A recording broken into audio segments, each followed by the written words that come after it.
Alors, on a arrêté ici. Ce que l'on va faire, c'est rajouter un autre describe pour poursuivre les tests. Je vais juste montrer une autre méthode pour tester, ce qui va également servir de transition pour une autre partie qui va permettre de tester, mais de façon asynchrone. Alors, pour commencer, je vais écrire un autre describe, puisque là, on va regrouper donc d'autres tests dans une autre catégorie. Voilà, donc je les regroupe comme ça. Donc c'est tout de suite describe, c'est surtout pour organiser. C'est dans un souci d'organisation et d'optimisation et améliorer la lisibilité aussi, ce qui n'est pas négligeable. Et donc là, on va indiquer testing synchronous action. On va tester les actions donc de façon synchrone. Il n'y a pas de programmation asynchrone, pas pour l'instant. Alors, on va commencer par rajouter une librairie dans notre projet. On va donc couper ici et on va faire npm install redux mockstore. Je vais juste, pour que ce soit plus clair, je vais mettre comme ça, npm install redux mockstore. On va pouvoir donc moquer et reproduire l'objet store. Et donc lui transmettre des fonctionnalités, c'est-à-dire donc les middleware. Donc si toutefois on a besoin de tester la programmation asynchrone, on va également lui passer donc le middleware qui est Redux 5. On va également pouvoir transmettre un état initial à notre store qui est moqué.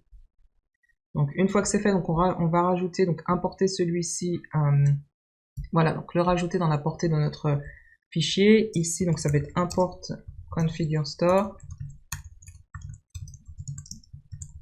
from Redux mockstore.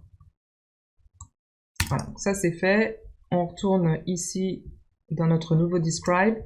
Donc là, on va rajouter quelques petites choses. Donc imaginez, donc ça va bien servir de transition pour la suite, parce que imaginez que vous ayez des middleware dans votre store et que vous ayez besoin de tester justement avec ces middleware. Donc pour l'instant, on va tester sans middleware, mais sachez que c'est possible donc de tester avec. Ensuite, on va créer notre objet mockstore à partir de configure store, voilà, donc cette fonction auquel on va transmettre les middleware, donc pour l'instant tableau vide, voilà, et on va également initialiser un initial state.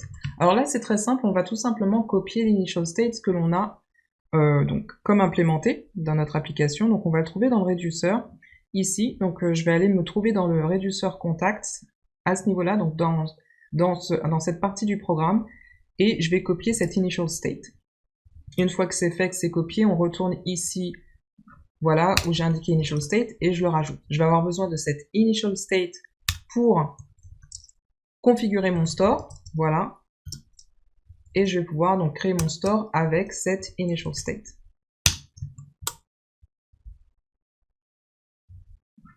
Et là, on va faire pareil, on va tester nos actions. Donc, on va rédiger comme ceci, avec toujours fonction de rappel. On va également décrire ici ce que l'on attend. Là, on va faire pareil, on va indiquer donc should create an action to add a new contact. Donc c'est vrai qu'on a déjà une action, un test pour tester cette action qui est créée, mais là on le teste différemment en suivant un protocole un peu différent.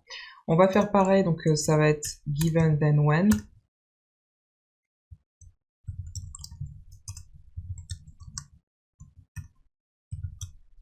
Voilà, comme ça c'est bien organisé. Et donc on va commencer par donner les given, c'est-à-dire qu'on aura un contact à ajouter, contact que je vais nommer 0 et ça va correspondre au premier objet qui se trouve dans ce tableau. Ensuite on aura un expected payload.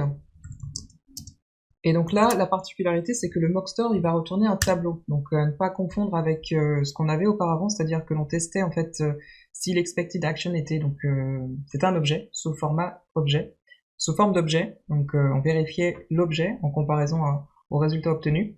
Ce qui va être retourné, c'est un tableau. On va le voir justement dans then. Je vais le faire juste après, mais lorsque l'on va invoquer donc la méthode getAction sur le store moqué, il va nous retourner un tableau. Et donc justement, dans ce tableau, on va trouver des objets qui vont correspondre à des créateurs d'actions. Je vais prendre celui-ci. Et c'est l'objet qui va être testé. Donc là, ça va être sans ça par contre, puisque là, ça va être l'objet dans le tableau. Un objet dans le tableau. Voici.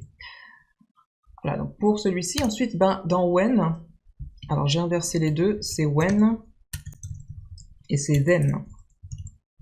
Voilà, c'est when, donc lorsque, when, on va donc dispatch, on va donc vérifier d'abord donc les actions, on va vérifier store get actions, donc voilà, donc c'est celui-ci qui va nous retourner un tableau, et ensuite on aura store dispatch, on va dispatch quoi, donc l'action, cette fonction qui va retourner un créateur d'action, et qui va prendre en paramètre contact 0. Voilà, donc là c'est ce qui se passe dans le when. Et then, c'est ce que l'on va tester. Donc on va tester avec expect. On va vérifier que les actions, donc encore une fois, je rappelle, donc c'est un tableau qui teste, on va vérifier que c'est égal equal to expected payload. Expected payload. Voilà, c'est ce que l'on va vérifier. Ok, donc on va lancer notre test et on va faire comme on a fait auparavant, donc ce sera npm run test. On va tester uniquement donc ce fichier, donc pas les autres, relative path. Encore une fois, je vous montre, hein, vous faites relative path pour prendre donc le path qui correspond à ce projet.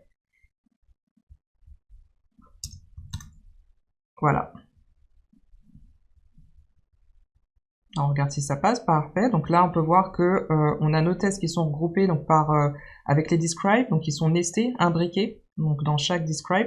Et puis ben pour celui-ci que l'on teste pour tout ce qui est action synchronos. Et là, la particularité, c'est qu'on utilise ici configure store qui est fourni par la librairie Redux mock store, ce qui permet de reproduire un store qui est moqué. On a donc un initial state. C'est également possible d'enrichir donc ce store qui est moqué avec des middleware. Et donc ça crée une parfaite transition pour la suite, puisque pour la prochaine vidéo, on va voir comment tester les actions asynchrones, c'est-à-dire donc tout ce qui est fonction qui permet de faire une requête vers une API avant de distribuer une action. On va également tester ça, et on va également utiliser la librairie Redux Mock Store et également FetchMock. On le fait juste après.